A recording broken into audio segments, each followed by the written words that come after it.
এসেছি আবার একটা নতুন ভিডিও নিয়ে। আজকে আমাদের বাড়িতে কৌশিকী অমাবস্যার পুজো। তো দেখো আমি রেডি হয়ে নিচ্ছি মাকে পূজা দেবো বলে।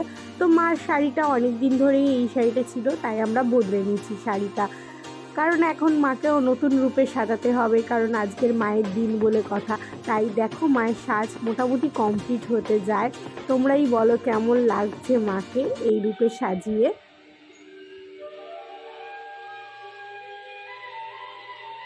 এখানে দেখো আমি মায়ের জন্য ভোগ রান্না করব আর কিছু ফল নিবেদন করব মাকে।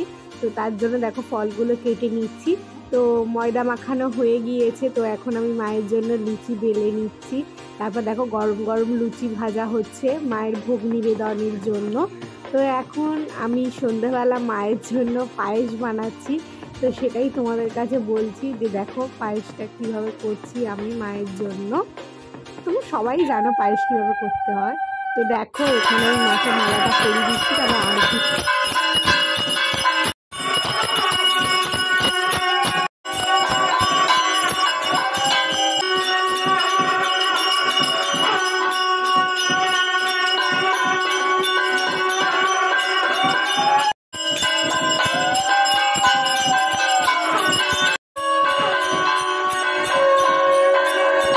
আরতি শেষে মাকে একটু প্রণাম করে নিচ্ছি, আর তারপরে দেখো আমরা ভিডিও করে নিচ্ছি আমরা কী কী প্রসাদ দিয়েছিলাম মাকে আর কেমনভাবে সাজিয়েছিলাম তোমাদের কাছে শেয়ার করে নিচ্ছি। তোমরা জানিও কেমন লাগছে মাকে। তারপর দেখো পূজা শেষে আমরা প্রসাদ খাচ্ছি সবাই মিলে। তো টাটা, আবার আসবো অন্য ভিডিও নিয়ে। কেমন লাগলো জানিও।